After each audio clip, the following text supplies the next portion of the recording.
Hey man, say man, how was your day, man? Your favorite trader Gio come back with another video, man. Let's go ahead and get off in this, man. Ain't gonna waste your time. Let's go ahead and talk about this money. All right, coming to the 5 minute time frame. If we're looking at, ooh, boy, get back. Where you going? Price. I mean, the market's still open, so what? Okay. So if we come, remember, we only care about what happens after 9:30. So if we mark the high and low for the 5 minute time frame before 9:30, external high, external low. Obviously, we're not going to get anything in regard to our model, okay? We know the model by now, exceed the edge model, we all should know.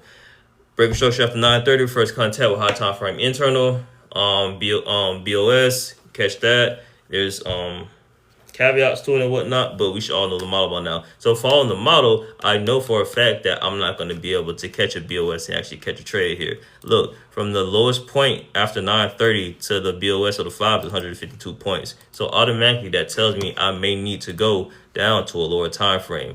Okay, go to the 2 minute. All right, cool. So over here we see the 2 minute. Now this played out exactly how I actually wanted it to. I wanted to play out just like this. Very beautiful.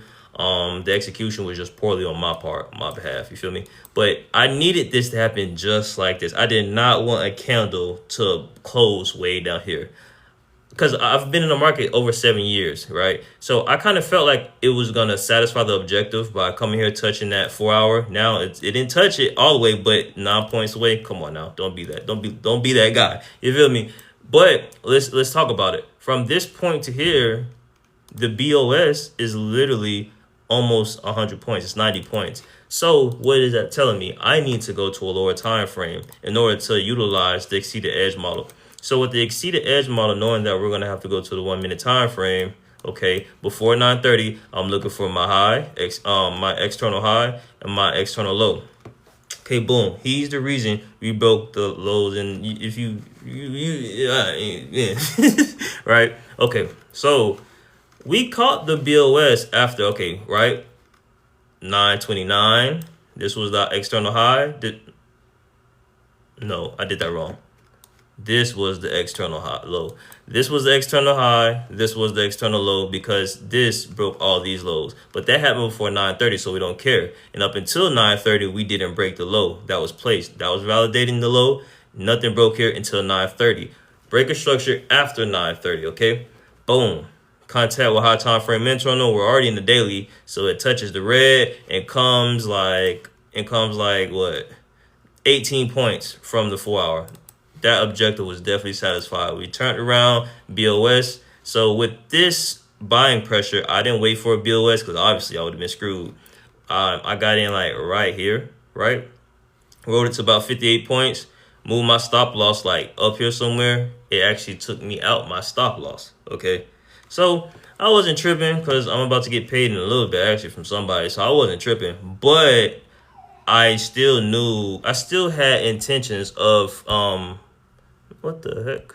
I still had intentions of seeing price touch this peak right here. Think of it like this: mountain, cliff, right? You see this? Low, low, cliff, jump off, mountain climb, peak to go get. I didn't expect us to go get this, because that would mean price is piercing the 4 hour.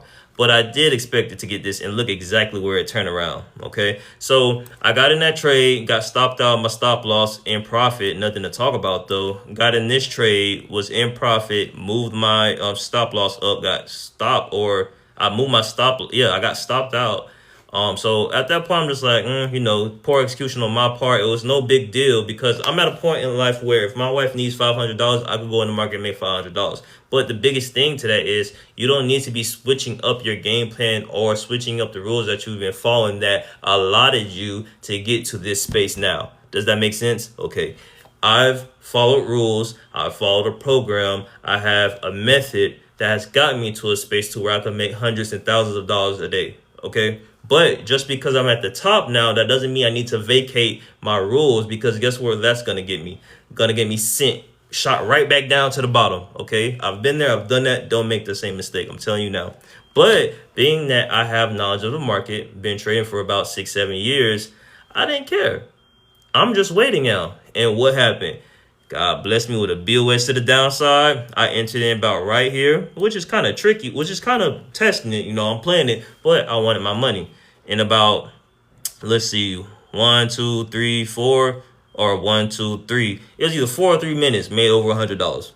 Okay, so every mistake I made today, every BS entry, because I was BSing. Do not do that, man. This is not a game. This is not a joke.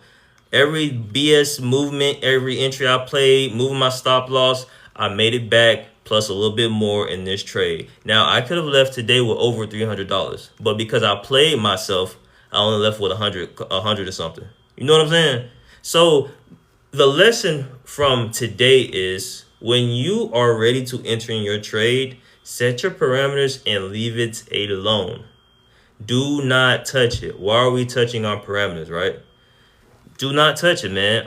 Even at the level I am with my trading, you still see I'm a victim to that. And that's BS. Because why? Why are we playing? Why are we playing games? There's nothing to play with here, right? This is serious, okay? So that's today, and obviously we came down here. I don't know what's right here, but it's a daily internal. So daily fair value gap, daily internal, 27 points away. Mine is about 30 points to where I consider it like too far to consider it actually satisfying the objective, but this is a daily, so he has a great gravitational pull and push. Okay, so BOS, you would have entered in right here, you would have got you a good little 37 points real quick. Yes, it would have probably brought you down. Oh, my bad. Hold on, let's put that back where it's supposed to be. Oh, nope, too hard. Let's see, how much would it have brought you down from that trade? It brought you down 50. My stop loss is 60, so I still would have been cool, almost, you know. But look where price is now. 60 for 101. It's probably going to give you 120. Come up here and get this peak that's right here. Remember that peak we were talking about earlier that I didn't think price was going to get right here?